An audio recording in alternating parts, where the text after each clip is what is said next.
All right.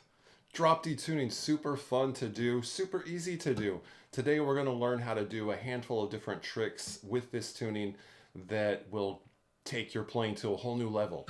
Super fun. So the first thing we need to know is, what is drop D tuning? Very simple. We're in standard tuning, and I take my low E string down and I drop it to D. So if you have a tuner, really easy to do.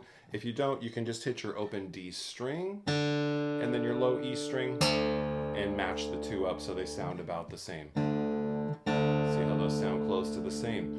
All right, so the first awesome thing about drop D tuning is when we take an ordinary D major chord, it allows us, instead of playing it as a 4-string chord, we can play all 6 strings. We get that super low bass coming off that low E string now tuned to D. So that already sounds super cool just by itself. So here's the next thing that is going to be a lot of fun for you. We're going to take that ordinary D major chord, and this is a slidable chord. It sounds great in a lot of places. I can move it up 2 frets. So my D chord is on the 4th fret. And when I say 4th fret, that's where my index finger is. So regular D, index is on the 2nd fret. Slide the whole thing up 2 frets. You can slide it up another fret, so we're on the 5th fret. And up to the 7th fret. Sounds great on the 9th fret. Way up on the 12th fret. And then we get the octave of the chord on the 14th fret. So just that alone lets us do so much with this D chord. We can practice randomly moving around to different places. I'll give you an example, and I'm just going to go random with this. And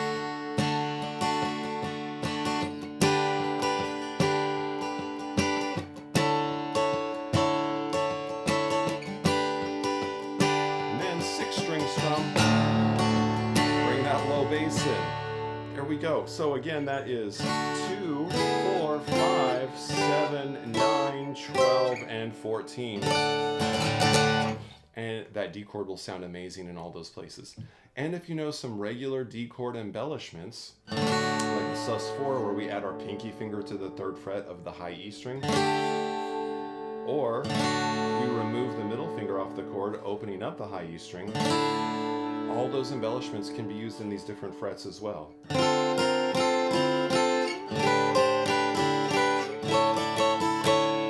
So that's just one more little creative tool when you're playing around in these different places.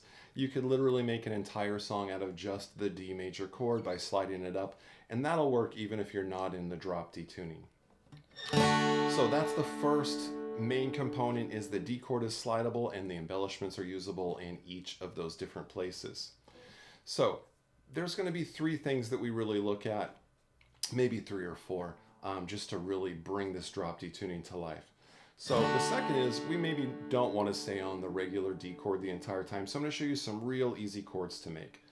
I'm going to take the index and middle finger off of my D chord, throw the middle finger down on the A string 3rd fret. That's it. So I've got A3 and B3 held down. And that alone gives us a great chord to work with. Gives us kind of a C sound.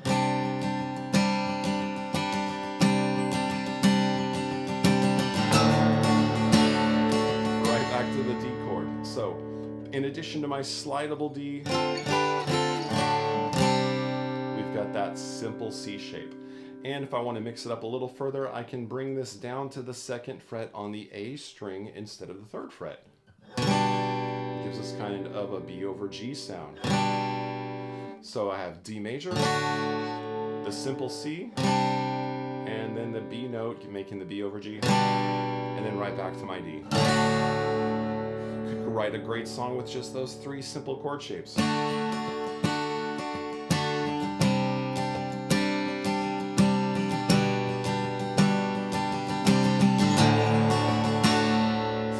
we can mix and match these different tips and have a lot of fun there.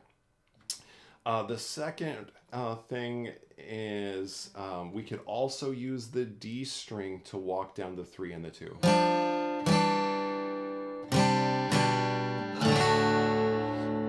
So that could be just an extra little addition. So instead of just D, the C, and the B, we we can come back to the D string, play the 3rd fret and the 2nd fret as well.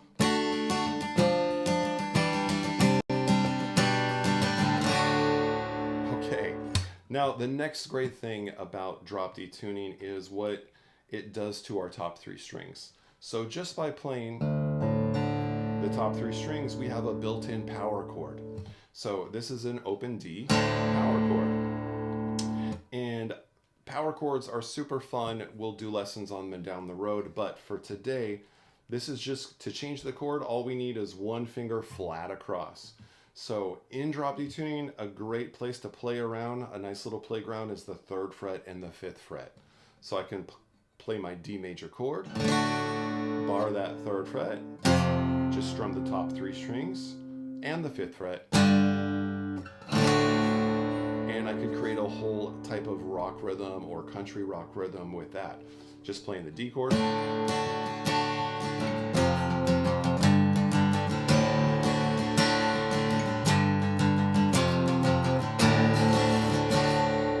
right? And you can mix match these any way you want. Super, super fun. Like you heard me do in the intro, I was doing a drone of the open D string and then just giving a single strum to these slidable D shapes. Right, I went to the 4th fret, I went to the 5th fret, and I removed my middle finger up to the 7th fret, and then I jumped way up to the 14 and went 14, 12, 14. Slid down and then hit that big full 6-string sweep on the D chord. Did a little embellishment. Used the A3. And then I did another neat little trick. I played my low E3, letting my middle finger lean over on the A string to mute it out. Slid up to the 5th fret, which creates a G chord. And then went back to my D, little embellishment, A3 again, and then I did some of the power chords we were talking about. Back to my D, and then I did a fun little riff at the end using just the 3s and the 2s on the D, A, and low E string. 3, 2, 0 on the D string, 3, 2 on the A string, open D, low E2, open D, low E3, and then back to my D, and I did a nice little harmonic there over that 7th fret. So these are just a few fun tips and tricks to play with drop D tuning that can take your beginner level playing if you're only just strumming a few chords. If you know your D major chord, well, that's all you need, and then a simple 2-finger chord, another 2-finger chord, and then a 1-finger bar, right, just across a few strings to get those power chord shapes.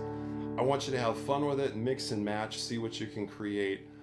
Wish I could hear what everybody creates out of this. That would be super fun for me. Well, I hope you like this lesson on taking your playing up a notch with drop D tuning.